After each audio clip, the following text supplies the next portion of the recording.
Hi everyone, it's Mrs. Millay here to read you some more of Jeremy Thatcher, Dragon Hatcher by Bruce Coville.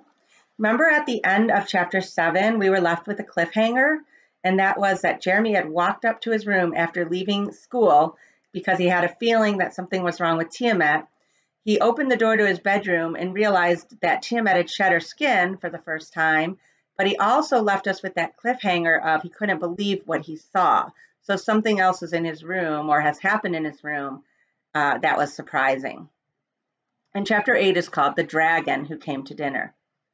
Mary Lou Hutton stood in Jeremy's doorway staring at him with wide blue eyes. Though her lips were moving, nothing came out. "What are you doing here?" he demanded furiously. Mary Lou found her voice at last. "You've got a dragon." "That's none of your business. Why are you—" Then it hit him. "You mean you can see her?" Before Mary Lou could answer, Jeremy was distracted by Tiamat launching herself into the air. He winced as a sharp pain shot through his shoulder. At first he thought the dragon's claws had caused it, but when he pulled back the neck of his shirt, he saw that the skin underneath was unmarked. He cried out as another jab of pain shot along his arm. What was going on here? Turning to Tiamat, he noticed that the dragonlet was favoring her right wing, flying with a limp, so to speak. Being linked into her head, he was sharing her pain. He rubbed his shoulder in relief when Tiamat settled on top of the door to stare down at Mary Lou. "It's beautiful," said Mary Lou, "only it's kind of scary." "It's not an it," said Jeremy. "It's a she. And how come you can see her?" Mary Lou looked puzzled, and Jeremy realized it had been a stupid question. How would Mary Lou know why she could see the dragon when she didn't even know that she shouldn't be able to? But stupid question or not, he needed an answer. Of all the people in the world Tiamat might have revealed herself to, why did she choose Mary Lou Hutton? "I love dragons," said Mary Lou, as if she were answering him. Jeremy stared at her in surprise. Had she just read his mind? Since she was still gazing at Tiamat, Jeremy decided Mary Lou's comment had been nothing more than talk. Then he wondered if Mary Lou had accidentally answered his question anyway. Did loving dragons have something to do with being able to see them? Or had Tiamat just been so distracted by shedding her skin that she had forgotten to make herself invisible? "You're the first person besides me who's been able to see her," said Jeremy. Mary Lou took far more pleasure in this fact than did Jeremy. "Wow," she said, her face glowing. "That's neat. Where did you get her, anyway?" "I don't think I'm supposed to tell. Besides, it's really none of your business. And you still haven't told me what you're doing here." "I came to see if you're all right." Jeremy stared at her, waiting for her to explain. "Well, when I was coming back from the girls' restroom, I saw you go rushing out of school. You had such a terrible look on your face, I decided to follow you. When I got here, the front door was wide open. I thought maybe something horrible had happened, so I came in." She paused. "Are you okay?"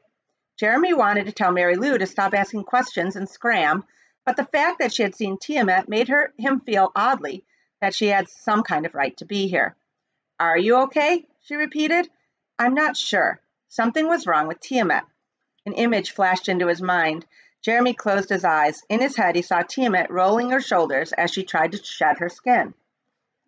"Jeremy," cried Mary Lou, "what are you doing?" Jeremy opened his eyes. He had been rotating his shoulders as if trying to shed his own skin. He blushed. This nonverbal communication of Tiamat's was starting to get out of hand. "Tiamat was shedding," he explained. "It frightened her." Another image came into his head, but that wasn't all. While she was trying to get out of her skin, my dog, Grief, came through the door to investigate. "Did he hurt her?" asked Mary Lou breathlessly. Jeremy shook his head.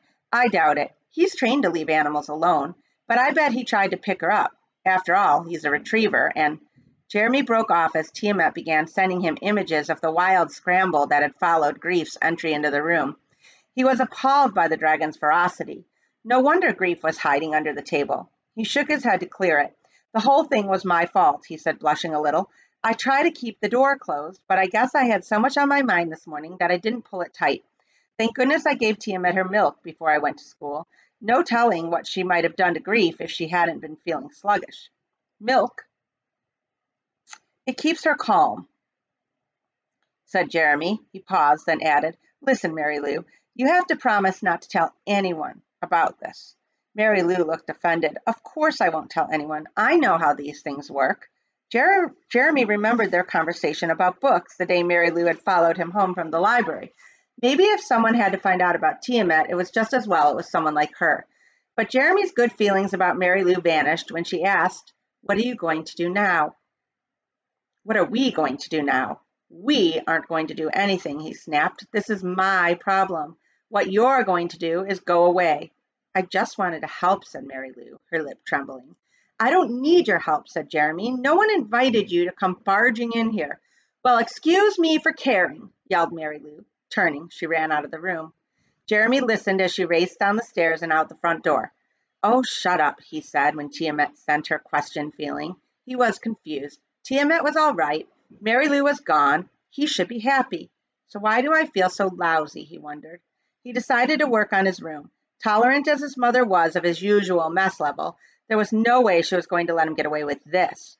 Maybe I'll at least find Miss Priest's book, he thought, as he pulled the sheet back onto the bed. But after nearly 3 hours of work, he hadn't found the slightest trace of the book. He was upset, both because he really wanted to read it and because he was worried about what Miss Priest was going to do if he couldn't find it. He had a feeling it was very valuable. As if things weren't bad enough already, that night at supper his mother reminded him that the Huttons were coming to dinner on Sunday.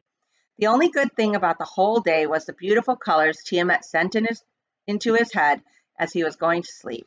"What's the big deal anyway?" asked Jeremy on Sunday afternoon as he watched his mother prepare for the dinner party. "You'd think the president was coming to dinner or something."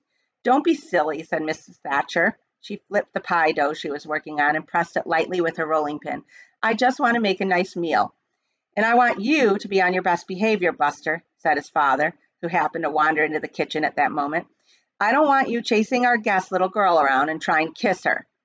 "Dad!" cried Jeremy, totally disgusted. "Go cut some rhubarb, Herb," said Mrs. Thatcher. "I'm busy," said Dr. Thatcher. "Doing what?" "Bothering Jeremy."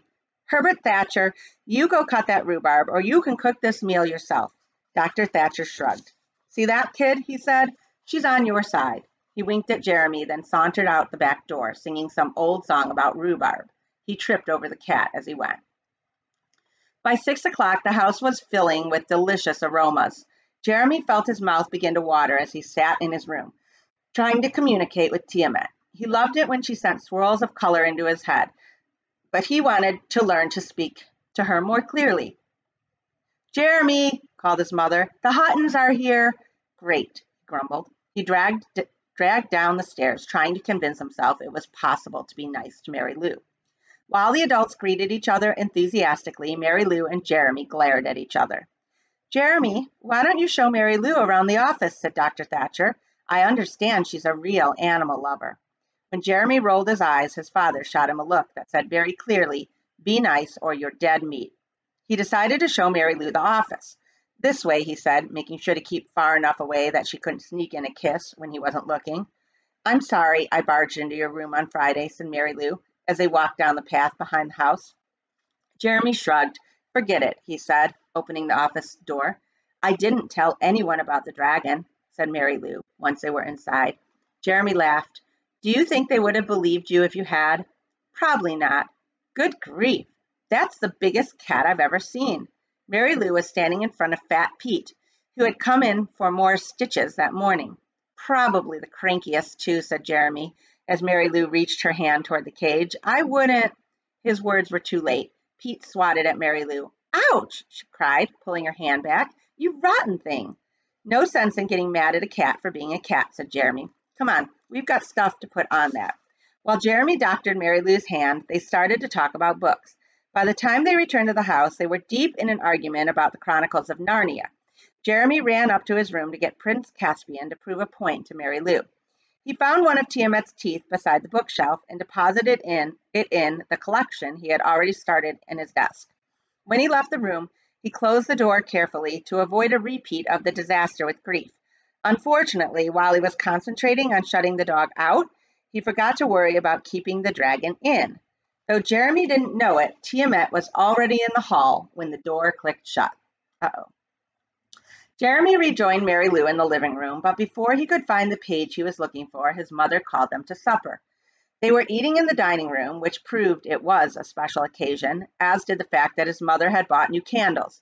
Jeremy felt a great longing in his head when she lit them. He blinked. The feeling came from Tiamat.